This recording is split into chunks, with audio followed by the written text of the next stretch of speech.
आप हैं जहां न्यूज ब्रॉडकास्ट है वहां।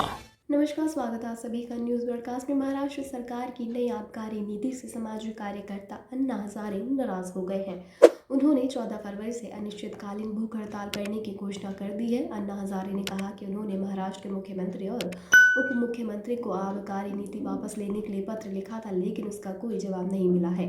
देखिए हमारी एक खास रिपोर्ट। अनशन और धरनों से सरकारों को झुकाने वाले सामाजिक कार्यकर्ता अन्ना हजारे इस बार महाराष्ट्र सरकार की मुश्किलें बढ़ा सकते हैं। ऐसा हम इसलिए कह रहे हैं क्योंकि सामाजिक कार्यकर्ता अन्ना हजारे महाराष्ट्र सरकार की नई आबकारी नीति से नाराज चल रहे हैं और इसी वजह से अन्ना हजारे ने 14 फरवरी से अनिश्चितकालीन भूख हड़ताल की घोषणा कर दी है। दरअसल महाराष्ट्र सरकार की नई आबकारी पॉलिसी में सुपरमार्केट और वॉक इन स्टोर पर शराब बेचने की अनुमति दे दी गई है, जिस पर अन्ना हजारे को ऐतराज है। अन्ना हजारे ने कहा कि नशा मुक्ति की दिशा में काम करना सरकार का कर्तव्य है, लेकिन मुझे यह देखकर दुख होता है कि सरकार वित्तीय लाभ के लिए फैसले ले रही है, जिसके कारण लोगों को शराब की लत लगेगी। उन्होंने कहा कि ऐसे फैसले राज्य को किस दिशा में ले जाएंगे, यह बड़ा सवाल है। अन्ना हजारे ने कहा कि उन्होंने मुख्यमंत्री उद्धव ठाकरे को पहला पत्र लिखकर 3 फरवरी को आबकारी नीति का विरोध किया था, लेकिन इसका कोई जवाब नहीं मिला।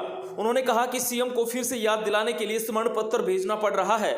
उन्होंने कहा कि मैंने यह पत्र उन्हें शराब नीति पर फिर से विचार करने के लिए लिखा है। वहीं अन्ना ने इस संबंध में उप मुख्यमंत्री अजित पवार को भी पत्र लिखा है, लेकिन उनका भी कोई जवाब नहीं आया। अब देखना होगा अन्ना हजारे के ऐलान और उनके पत्र का महाराष्ट्र सरकार पर कोई असर पड़ता है या नहीं, और महाराष्ट्र सरकार अन्ना हजारे की मांगों पर कोई विचार करती है या नहीं। Bureau report, news broadcast. अब तक के लिए बस इतना ही। देश दुनिया से जुड़े हुए अपडेट जानने के लिए हमारे चैनल को आज ही सब्सक्राइब करें। इस वीडियो को लाइक, शेयर एंड सब्सक्राइब करना बिल्कुल भी ना भूलें।